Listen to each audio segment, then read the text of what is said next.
Bəzən müsəlmanlara bacarılması çətin olan hədəflər qoyulur. Ona görə biz bu videoda düşünürük ki, bəzi edilə biləcək işlər deməyimiz lazımdır, yəni müsəlmanlara. Çünki bəzən olur ki, adam baxır o videolara, deyək ki, o soyqırıma məruz qalmış müsəlmanlara, adam həmiz bir passivlik içərisində düşür. Yox qardaş, şeytan sənə gücün daxilindəki işləri elətdirməyib, gücün yetməyəcəyi işlərlə məşğul eləyir. Şeytanın sağdan yaxınlaşması deyirik buna. Bu gün İslam elə təqdim edilir ki, kütlə üçün İslam cazibəsini itirir artıq. Bəllidir ki, günümüz dünyasında sözə gücə görə dəyər verilir. Sözə gücə görə dəyər verilən yerdə sən güclü olmalısan ki, sözün də güclü olsun. Adam İslamla heç bir əlaqəsi olmayan insanla çox daha yaxşı münasibətlər qura bilər. Amma özü kimi düşünməyən digər namaz qılan insana qarşı daha kinli olur. Bu çox anormal bir vəziyyətdir. Möminlərin dəstəkləri ilə, maddi dəstəyi ilə gedib dəvətin güclənməsi üçün gedib şəriət oxuyub gələn tələbələr dəvətin zəifləməsinə daha çox xidmət edirlər. Təəssüf olsun ki.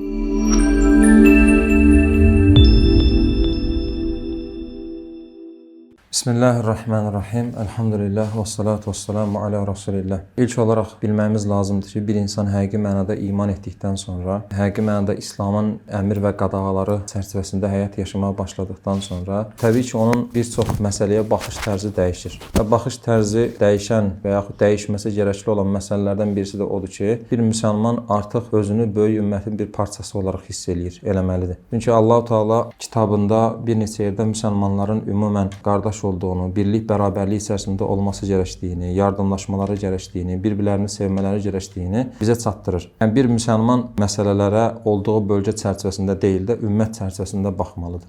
Və biz bu çərçivədə baxdığımız zaman görürük ki, ümmət-i Muhammed olaraq bəlkə də tariximizin ən çətin dövrünü yaşayırıq. Yəni Peyğəmbərimizin sallallahu əleyhi və səlləm gəldiyi dövrdən günümüzə qədərlik olan tarixi gözdən keçirdikdə görürük ki, müsəlmanlar doğrudur, tarixin müxtəlif dövrlərində sıxıntılar yaşayıblar. Lakin əsasən buna bənzər ilk ciddi problemi ümmət-i Muhammed 13-cü əsrdə yaşayır miladi olaraq. Monqolların yürüşü və xilafətin ortadan qaldırılması, İslam coğrafiyasının fərqli bölgələrində olmuş kütləvi qətliamlar və bir çox problemlər. Və ikinci olaraq da təbii ki, son əsrlərdə baş vermiş gerilik və ən son nəticədə 20-ci əsrin əvvəllərində müsəlmanların başsız qalması, ərazilərinin fərqli şəkildə işğala məruz qalması. Bu ikisinin, yəni 13-cü əsrdə ümmətin yaşadığı ilk krizlə hal-hazırda ümmətin yaşadığı son bir əsrdə xüsusən yaşadığı krizi müqayisə etdikdə görürük ki, birinci krizdə müsəlmanlar keçici bir məğlubiyyətə məruz qalsalar belə, mədəniyyət baxımından, elm baxımından, zehin, şuur baxımından çox qüvvətli olduqlarına görə bir əsri keçmədən müsəlmanlar tez bir şəkildə toparlandılar. Lakin hal-hazırda içində yaşadığımız vəziyyətin təhlükəsi odur ki, müsəlmanların torpaqları fiziki işğala məruz qaldığı kimi müsəlmanların zehinləri də işğala məruz qalır. Yəni qərb mədəniyyəti ümumiyyətlə dünyada mövcud olmuş mədəniyyətlərin demir ki, hamısını hal-hazırda bitirmiş, yox etmiş səviyyədədir və İslam coğrafiyası da bu mənfi nəticəni görür. Yəni ümmət-i Muhammed olaraq bilməyimiz lazımdır ki, biz hal-hazırda tariximizin ən çətin dövrlərindən birisini yaşayırıq. Ümmət coğrafiyasının işğalı, ümmətin ərazilərində yaşayan insanların bəzilərinin kütləvi soyqırımlara məruz qalması, digər yerlərdə də zehni işğal, müsəlmanlar bir çox nöqtədən problemlə qarşı-qarşıyadır. Və xüsusən son 50 ildə müsəlmanların yaşadığı bölgələrdəki savaşları izlədiyimiz zaman gördüyümüz bir şey var ki, əvvəllər bu soyqırımları fərqli adlar altında eləyirdilər, amma son 2-3 ildə müsəlmanların başına gələn hadisələrdə görürük ki, artıq etdiklərinə xüsusi bəhanələr gətirmə ehtiyacı belə hiss eləmirlər. Yəni müsəlmanlar fərqli sıxıntılarla qarşı-qarşıyadır. Digər tərəfdən öz yaşadığımız ərazidə, digər ərazilərdə də qarşılaşdığımız sıxıntılar odur ki, yəni müsəlmanlar dinini yaşama nöqtəsində çox boşluqlar içərisindədirlər. Bir çox zəruri etiqadi, əməli və əxlaqi məsələni bilmirlər və yaxud bildikləri məsələlərdə də qüsurlar göstərirlər. Yəni qısacası öncə vaqiə təsbit etməyimiz lazımdır. Amma bütün bu vaqiəni bildikdən sonra bəzən olur ki, siravi müsəlmanların üzərinə bacardığından daha çox şəkildə məsuliyyətlər yükləndiyini görmüş oluruq. Yəni bəzi dəvətçilər, bəzi hocalar, elm əhli siravi müsəlmanların üzərinə çox yüklənərək bunların hamısında sanki birbaşa olaraq sənin rolun var. Yəni ümmətin yaşadığı qırğınlarda və yaxud kütləvi şəkildə fiskin, günahların yayğınlaşmasında hamısında sənin rolun var deyə siravi müsəlmanların üzərinə çox yüklənirlər. Yəni düşünün ki, belə bir şəraitdə, yəni İslamı yaşamağın çətin olduğu şəraitdə bir müsəlman əgər Allaha ibadət eləyirsə, gücü yetdiyi qədər haramlardan çəkinirsə, gücü yetdiyi qədər qazandığından Allah yolunda xərcləyirsə, yəni dinində sabit qalmağa çalışırsa, bu müsəlmanın üzərinə daha çox yüklənib, onu depressiyaya salıb ruhdan düşürməyə ehtiyac yoxdur. Bizim vaqiə təsbiti etməyimizdə ruhdan düşürmək məqsədli deyil. Yəni reallığı bilirik, amma bilirik ki, onsuz da bu dünya imtahandır. Allah-u Teala günləri, yəni o zəfər günlərini insanlar arasında dəyişdirir. Bu, yəni dünya imtahan olan dünya şərtləri içərisində normaldır. Və müsəlmanlar hər nə qədər mənfi hadisələrlə qarşı-qarşıya qalsalar da heç bir zaman ruhdan düşməməlidirlər, depressiyaya düşməməlidirlər. Və burada ən önəmli məsələ odur ki, bəzən müsəlmanlara bacarılması çətin olan hədəflər qoyulur. Ümumiyyətlə müsəlmanların həm fərdi həyatında, həm də toplumsal olaraq böyük hədəflər qoyması zəruridir, lazımdır. Lakin bəzən olur ki, böyük hədəflərə çox fokuslanıb eləyə biləcəyimiz işlərdən uzaqlaşırıq. Yəni deyək ki, hər hansı bir yerdə soyqırım baş verir. Sən sıravi müsəlmanların üzərinə elə yüklənirsən ki, sıravi müsəlmanlar o soyqırımı dayandıra biləcək gücdə olmadıklarını bilirlər və yaxud cəmiyyətdə yayılmış fiziki günahlar, fəsadı sıravi müsəlmanların üzərinə elə yükləyirsən ki, adam baxır ki, bunu əlindən gəlmir bir şeylər. Yəni onun üçün böyük bir hədəf qoyursan, amma o hədəfə çatılması üçün lazım olan kiçik hədəfləri müəyyən eləmirsən deyə, həqiqətən o ibadət edən, namaz qılan insanlar və ümmət dərdi olan insanlar nəyi necə eləyəcəklərini bilmirlər. Və təbii ki, bu ruhdan düşməyə səbəb olur. Ümumiyyətlə bu hər zaman belədir. Adi insanın öz karyera planlamasında da, öz təhsil həyatında da keçilə bilməz və yaxud keçirilməsi çətin olan hədəflər qoyduğu zaman o hədəflərin motivasiyası olur bir müddət. Amma insan bir müddət sonra ruhdan düşür. Çünki sən onu bacara bilmirsən. Ona görə kiçik, keçilə bilən hədəflər qoymaq lazımdır. Ona görə biz bu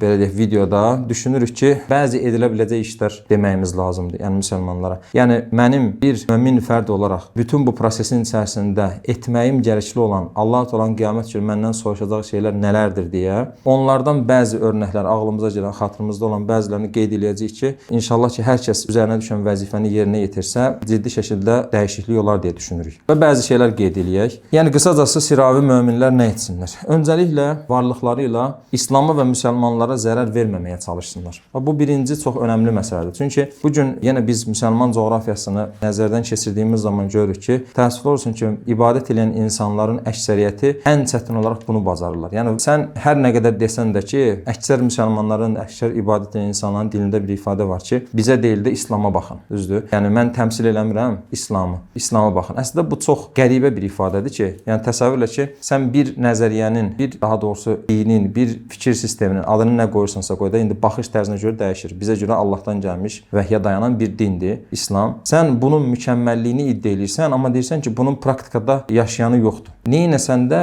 insanların böyük əksəriyyəti gedib kitabdan bir dini öyrənmirlər və yaxud bir sistemi, bir fikir sistemini öyrənmirlər. Müntəsiblərinə baxaraq o dini dəyərləndirirlər. Biz ilk dövrə də baxdıqda görürük ki, İslamın sürətli yayılmasında əsas səbəb, deyək ki, İslamın yayıldığı coğrafiyaya baxsaq, gedib o bölgələrdə Quranı tərcümə edib paylamırdılar ki, insanlar Quran oxuyurdu və bu dinə cazibəsi artırdı və İslam'a gəldi. O insanların İslamlaşmasının əsas səbəbi nə idi? Onlara İslam gətirən insanların şəxsi yaşantıları onlara təsir edirdi. Onların əxlaqi qaydalara riayəti, yəni İslam mesajını onların üzərində görürdülər deyə onların şəxsində İslam uzalırdı. Yəni öncələ bir müsəlman bu ədəbiyyatı, yəni bu ifadələri buraxmalıdır artıq. Mənə deyil də İslam'a baxın. Yox, sən sinəvə döyərək deməlisən ki, mənə baxın, mənəm İslam. Bizə biraz bu da çox iddialı səslənir. Hər birimizin qüsurlarımız var. Amma ən azından ana xəttə qüsur eləməməliyik. Yəni fərzlər, haramlar, təməl əxlaqi prinsiplər baxımından biz qüsur eləməməliyik. Bizim qüsur eləmək kimi bir şansımız yoxdur. Axirət baxımından da yoxdur. Bugünün ümmətin reallığı baxımından da belə bir şansımız yoxdur. Belə bir seçimimiz yoxdur. Dolayısıyla birinci etməyimiz gerçəkən nədir? Müsəlmanlar varlıqlarla İslam'a və müsəlmanlara zərər verməsinlər. Məsələn, bu ifadə üzərindən belə bəlkə biz saatlarla danışa bilərik. Məsələn, düşünün ki, hər hansı bir fiqh kitabı və ya hər hansı bir alimin fətvasıdır və ya fətva kitabıdır. Buna bənzər hər hansı bir dini mətindir. Bunun doğruluğu və ya yanlışlığı başqa bir müzakirə mövzusudur. Sıravi bir mömindir. Baxırsan ki, adam YouTube-da canlı açır və yaxud hər hansı bir sosial platforma üzərindən video çəkir və başlayır həmin şeyləri yaymağa. Elə məsələlər var ki,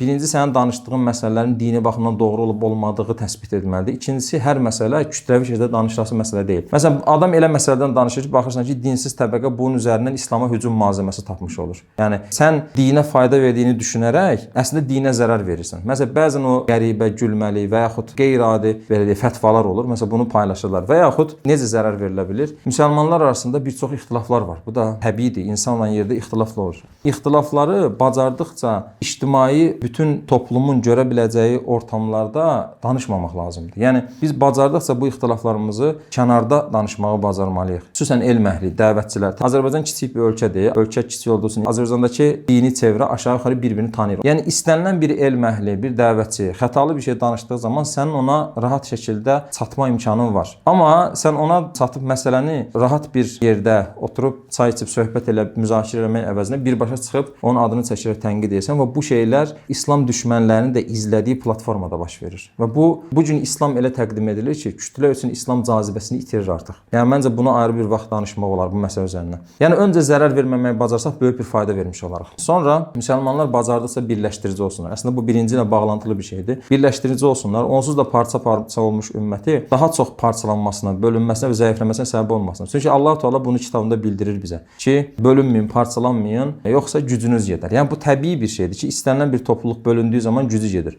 Yəni İslam özü özlüyündə birləşdirici bir çox ünsürlə əhatə olunub. Allah Azza və Cəllə bizə göndərdiyi ana mesaj zaten açıqdır. O mesaj ətrafında bizim birləşmə kimi imkanımız var. Düşünün ki, Quranda bizə çatdırılmış o ana mesaj, yəni əsli mesaj üzərində birləşmə imkanımız varkən, o mesajın fərqli izah tərzləri üzərindən müsəlmanlar bir-birini qırırlar. Yəni bu çox ciddi bir problemdir. Ona görə də bacardıqca müsəlmanlar birləşdirici olmağa çalışsınlar. Yəni necə? Fərqli tərzlərdə dəvət apara bilərlər. Bir-birinin tərzlərini, üsullarını, metodlarını, mənhəclərini bəyənməyə də bilərlər. Bu da başa düşüləndir. İnsan zehninin məhsulu olan hər yerdə mənhəc, metod insan zehninin məhsulu olduğuna görə burada ixtilafın olması təbiidir. Lakin ən azından o ümumi müsəlmanlar arasındakı gözlənməsi gerəkən haqqları gözləmək lazımdır. Yəni sən bir mömin adamı gördüyün zaman ona qarşı deyək ki, salam verib salam almağın, cənazəsinə iştirakın, xeyrinə, şərinə yaramağın, yardımlaşmağın, xəstəsi olduğu zaman ziyarət etməyin və bənzəri o möminlər arasındakı hüquqa riayət etməyin lazımdır. Sonra əlavə nələr deyə bilərik? Bu da ikinci maddə ilə bağlantılı bir şeydir. Bu ümmətin fərdlərini, ibadət edən insanları xüsusən bütün xətalarına rəğmən, bütün qüsurlarına rəğmən sevməyi öyrənsinlər. Yəni xətaya düşmən olmaqla o xətanı işləyən insana düşmən olmaq arasında fərq qoymağı bacarmaq lazımdır. Yəni deyək ki, sən bir namaz qılan insan gördün və baxırsan ki, bu insan sənin nəzərinlə baxdığın zaman bu adam namaz qılır, oruç tutur. Deyək ki, Ramazan o isti vaxtlarda bu adam oruç tutur, içki içmir, zina eləmir. Yəni bu adam gücü yetdiyi qədər, bildiyi qədərlə bütün xətalarına rəğmən Allahla olan bağını canlı tutmağa çalışır. Və deyək ki, başqa bir adam düşün. Bu adamın həyatında din adına, Allah adına heç bir şey yoxdur. Bəlkə də inkar edir, bəlkə də ateistdir, bəlkə də axirəti inkar edir, namaz qılan insanlarla lağ-lağ edir. Belə bir adam və bu adam. Sən əgər bunlar arasında müamilədə, qəlbi olaraq onlara yanaşmada fərq qoya bilmirsənsə, həqiqi məndə sənin qəlbinə iman oturmayıb. Bəzən olur ki, təəssüf olsun ki, biz bunu bir dərsimizdə danışmışdıq, xavaric əxlaqı deyə. Peyğəmbərimiz sallallahu əleyhi və səlləm xavariclərdən bəhs eləyərkən belə bir məsələni qeyd edirdi ki, onlar müşrikləri buraxıb müsəlmanları öldürərlər. Bu gün təəssüf olsun ki, bu əxlaq bir çox İslami qrupda var ki, adam İslamla heç bir əlaqəsi olmayan insanla çox daha yaxşı münasibətlər qura bilər. Amma özü kimi düşünməyən digər namaz qılan insana qarşı daha kinli olur. Bu çox anormal bir vəziyyətdir. Və düşünün ki, bu mövqeyini deyək ki, içində yaşadığımız ölkədə, yəni belə bir vəziyyətdə digər namaz qılan insanlara qarşı bu mövqeyi sərgiləyən adam, yəni özü kimi düşünməyən adamlara qarşı sərt mövqe sərgiləyən birisi dünyanın başqa bir bölgəsində öldürülmüş müsəlmanlara üzülür, kədərlənir, ağlayır, bununla bağlı paylaşımlar eləyir. Halbuki böyük ölçüdə o öldürülən müsəlmanların əksəriyyəti də sənin kimi düşünmür onsuz da. Sən onsuz da buradakını az qala öldürməyə hazır vəziyyətdəsən. Orada öldürənlərə kədərləndiyini bildirməyin qeyri-səmimilikdir. Yəni sən hələ buradakı namaz qılan insanlara qarşı sevgi göstərməyi öyrən. Ondan sonra sənin səmimiyyət testin burada bəlli olur. Yəni sən burada hələ kinlisən namaz qılan insanlara. Onda qalmış ki, oradakılara qarşı sən səmimi şəkildə kədərlənəsən. Sonra əlavə nələr eləyə bilər? Dinində ciddi, yəni dinin sərhədlərini gözləmək baxımından Allahın bizə bildirdiyi etiqad əsasları. Bunun açıq sərhədləri nədir? Fərzlər, haramlar və əsas əxlaqi prinsiplər. Sünnətlərə gücümüz yetdiyi qədər. Amma etiqadın əsli məsələləri, fərzlər, haramlar və əsas əxlaqi prinsiplər. Bu məsələlərdə dinində ciddi davranmalısan. Yəni bu mövzular əsas diqqət etmən gərəkən məsələlər bunlardır. Sonra bacarırsa mədəni, əxlaqlı müsəlman olmalısan. Yəni içində yaşadığın cəmiyyətdə nəinki namaz qılan insanlara qarşı, ümumiyyətlə insanlara qarşı kobud, qaba, bu üslubla danışmaq, bu üslubla rəftar eləmək ən başda İslama, müsəlmanlara və İslam dəvətinə ciddi şəkildə zərər verir. Yəni sən içində olduğun cəmiyyətdəki insanlara qarşı qaba üslubla, kobud şəkildə davrana bilməzsən, çünki hər bir insan özü ilə mədəni rəftar edilməsini istəyir. Yəni bacardıqca insanlara qarşı münasibətində ifadələrini xüsusi şəkildə seçəcəksən. Bu barədə də ayrı dərsimiz var, ünsiyyət qaydaları deyə. Yəni əksəriyyət doğru düzgün ünsiyyət qurmağı bacarmır. İnsanlarla rəftar edərkən maksimum qırıcı olmamağa çalışacaqsan. Yəni bu bütün insanlara qarşı keçərlidir ümumi şəkildə. Sən nə qədər mədəni olsan, sən nə qədər əxlaqlı davransan, o qədər təqdim etdiyin dinə qarşı insanlarda həvəs formalaşır. Amma sən kobud olmaqla sadəcə insanları İslamdan qaçıra bilərsən. Sonra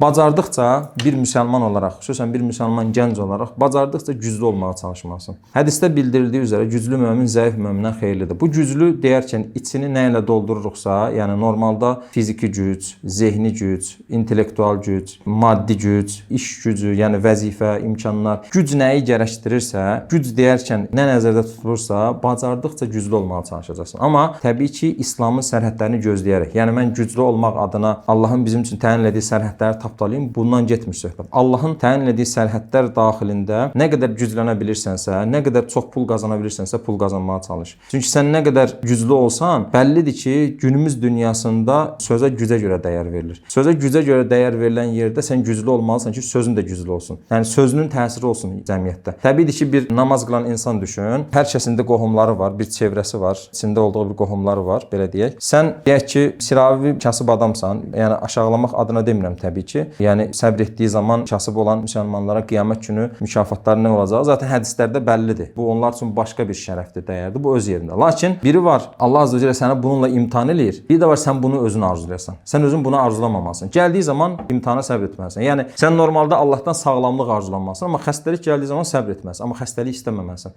Sən Allahdan zənginlik arzulamalısın, amma kasıblıq gəldiyi zaman səbr eləməlisən. Sadəcə necə zənginliyi arzulayacaqsan Allahdan? Şükr eləyə biləcəyin zənginlik. İndi verdiyimiz örnək nədir? Bir müsəlman düşünün, kasıbdır, sadə, ciddi təhsili yoxdur. Bu insan namaza başlayıb, olduğu qohum ortamı içərisində. Bir də düşünün ki, bir tərəfdə intellektual, keyfiyyətli təhsil almış, yaxşı pul qazanan bir insan var. Hansının o olduğu qohum ortamı içərisində sözünün daha təsirli olacağı bəllidir təbii ki. Ona görə də bacardıqca güclü olmağa çalışacaqsan. Məsələn, akademik karyera qurma imkanın varsa, onun arxasında gedəcəksən. İxtisasında ən yaxşı olmağa çalışacaqsan. Davamlı ixtisasında irəliləməyə çalışacaqsan. Yəni öz ixtisasındakı bütün yenilikləri davamlı təqib edəcəksən ki, olduğun sahənin ən yaxşısı olasan. Yəni bir müsəlman bəzən o ki düşünür ki, filan bölgədə öldürülmüş müsəlmanlar üçün mən nə edə bilərəm? Gedib ixtisası yaxşı öyrənəcəksən. Verdiyimiz bütün bu örnəklərin içərisində, yəni çünki bəzən olur ki, adam baxır o videolara, deyək ki, o soyqırıma məruz qalmış müsəlmanlara, adam həmiz bir passivlik içərisində düşür. Yox qardaş, daha çox kursa gedəcəksən, daha yaxşı kitablar oxuyacaqsan, daha yaxşı olmağa çalışacaqsan, daha yaxşı yerlərə gəlməyə çalışacaqsan bir müsəlman olaraq ki,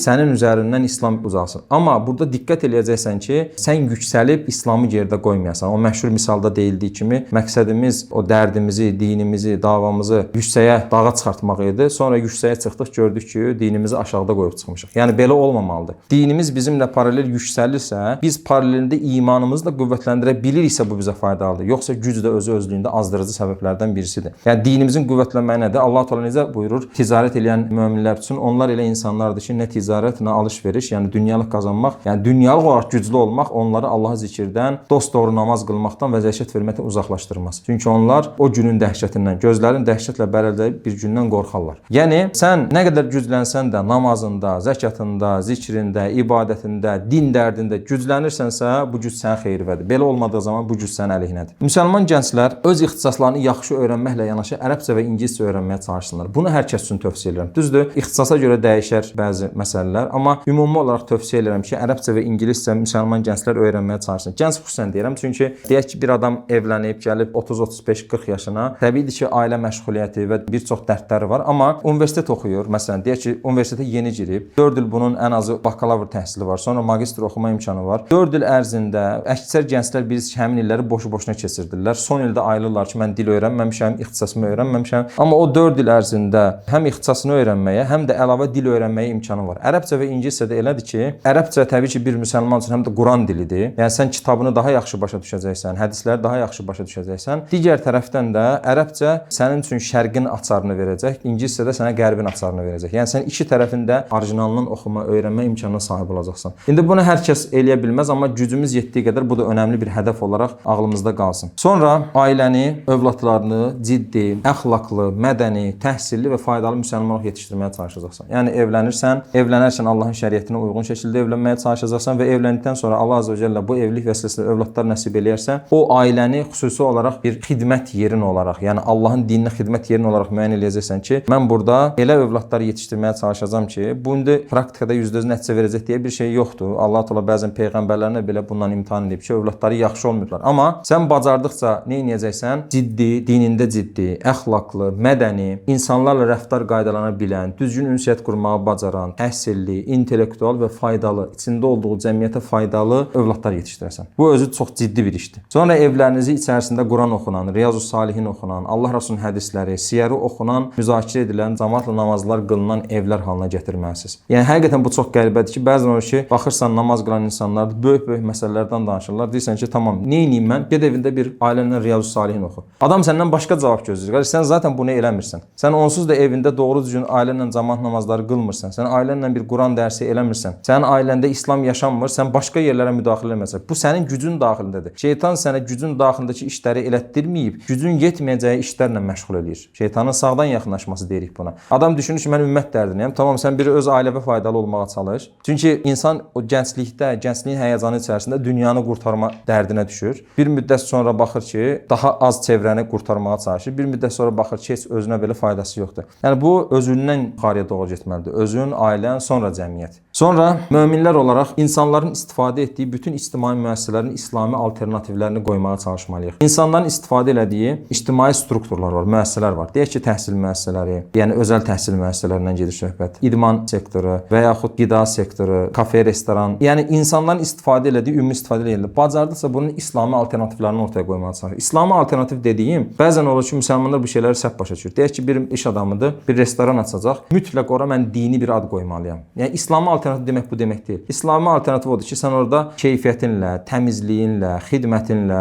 işi ən yaxşı şəkildə görməyinlə, ticarətində düzgün olmağınla seçiləcəksən. Və sənin namaz qılan olduğun bilinirsə, bunun üzərindən İslam güclənəcək. Və paralelində sən də yaxşı pul qazandığı üçün daha çox İslama faydalı olacaqsan. Yəni İslami alternativ demək mütləq ora qeyri-adi dini adlar qoymaq demək deyil. Bizdə bəzi şeylər səhv başa düşülür. Deyək ki, hansısa bir mömindir, cizgi film, animasiya bənzəri işlər görəcək. İslami bir iş ortaya qoyum deyən kimi ağlına nə gəlir? Mütləq peyğəmbərlər tarixi ilə bağlı bir şey çəkməliyəm və yaxud sahabə qissəsi. Bu şərt deyil. Normal həyatdan bir şey çəkir. Zaten İslam həyat bir-birindən bağımsız bir şey deyil ki. İslamı həyatdan qoparıb məbəd dini kimi düşünməyə ehtiyac yoxdur. Həyatdan bir şey çəkir. Sadəcə standartları gözlə. Uşaqlar məsələn, deyək ki, cizgi film nə izləyirlər? Normal o şeyləri çək, sadəcə İslamda qada olunan nələr varsa onları çıxar. İslam olduğu budur. Yəni bacardıqca təhsil sahəsində, idman sahəsində və digər sahələrdə, yəni bir müsəlman bu işi necə görə bilər deyə sən o sahələri ortaya qoymalısan ki, baxın, həqiqətən də cəmiyyətdə İslama tələbat formalaşdırmaq mümkün olur bundan. Yəni sən yaxşı bir restoran açdıqca, o restoranda deyək ki, təmizliyə diqqət eləyən, keyfiyyətli qida verən bir iş ortaya qoyduğun zaman, təbii ki, bu müsbət təsirdir. Eyni şey təhsildə,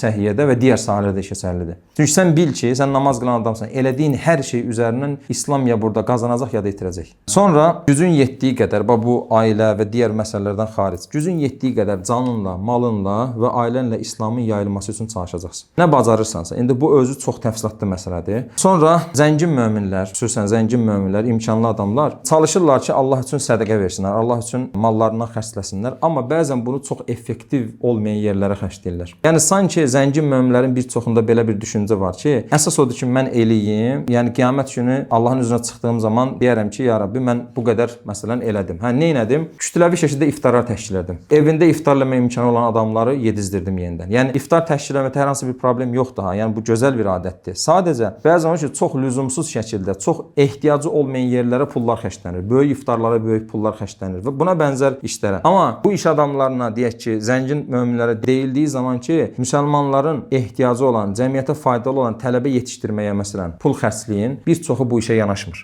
Yəni sən başqa yerlərə deyək ki, yardım fəaliyyətləri hamısı mühümdür. Sadəcə mən burada daha mühüm məsələni deyirəm. Yoxsa ki, digərləri mühüm deyil deyə demirəm. Yəni yardım da yerinə görə çox mühümdür. Başqa sahələr də yardımda möminlər həqiqətən çox aktivdirlər. Yəni ölkəmizdə xüsusən həm pandemiya vaxtı, həm digər zamanlarda möminlər çox böyük, məsələn, müharibə vaxtı və digər vaxtlarda möminlər çox böyük yardımlar edirlər. Bunlar hamısı çox mühümdür və gözəldir. Lakin əsas olan məsələlərdən birisi o azca da olsa, bir miqdar da olsa müsəlmanlara lazım olan və cəmiyyətə faydalı olacaq bir müsəlman tələbənin yetişdirilməsi üçün pul xərcləmək lazımdır. Çünki insan normalda elə bir şey gözləyir ki, pul verdiyi zaman nəticəni tez görmək istəyir. Yəni adam acdır, mən onu doyurdum. Adamın dərman ehtiyacı var, dərmanını aldım, verdim və gördüm ki, adam sağaldı əməliyyata məsələn. Əməliyyatın pulunu verdim, gördüm sağalır. Tələbə yetişdirmək dediyin şey nədir? 5 ildən, 10 ildən tez nəticə görməyəcəksən. Adam tez nəticə görmək istəyir, amma bu yaxşı bir hal deyil. Sən tələbə yetişdirmək deyərkən də çox qəribə bir yanaşma var. Tələbə yetişdirmək necədir? Şəriət oxuyan tələbəyə maksimum dəstək olunmaq deyə bir düşüncə var ki, orada da yetəri qədər dəstək yoxdur zaten. Amma tələbə deyərkən yalnız şəriət oxuyanları nəzərdə tutmuram. Yəni tibb oxuyan, iqtisadiyyat oxuyan, digər müsəlmanlar üçün zəruri olan, cəmiyyət üçün faydalı olan sahələri oxuyan tələbələrə də dəstək vermək bir müsəlman üçün mükəlləfdir. Necə İmam Qazali deyir, yəni tibb bir bölgədə, hələ kiçik bir bölgədə belə o bölgədəki mömin topluluq içlərindən bircə dənə, bir neçə dənə də olsa həkim yetişdirməzlərsə hamısı günahkar olar. Yəni sənin şəriət oxuyan tələbə yetişdirməyin nə qədər mühümdürsə, həkim yetişdirməyin də o qədər mühümdür. Ən azından bu sahədə olan insanlara dəstək verməyin mühümdür. Və təbii ki, burada üzvü məsələlərdən birisi odur ki, möminlərin dəstəkləri ilə, maddi dəstəyi ilə gedib dəvətin güclənməsi üçün gedib şəriət oxuyub gələn tələbələr dəvətin zəifləməsinə daha çox xidmət edirlər. Təəssüf olsun ki. Yəni sıravi bəlkə də çox bir şey bilməyən möminlərin dəvəti elm tələbələrinin dəvətindən daha effektiv olur cəmiyyətdə. Çünki əksəriyyət Allah qorusun o elmlə bərabər gələn xəstəlikləri də özlərlə bərabər gətirirlər. Kibir, həsəd, ucb və bənzəri xəstəliklər, hansı ki İbnül Cövzi çox toxunur bu məsələyə Saidül Xatir əsərində. Onları da özü ilə bərabər gətirir deyə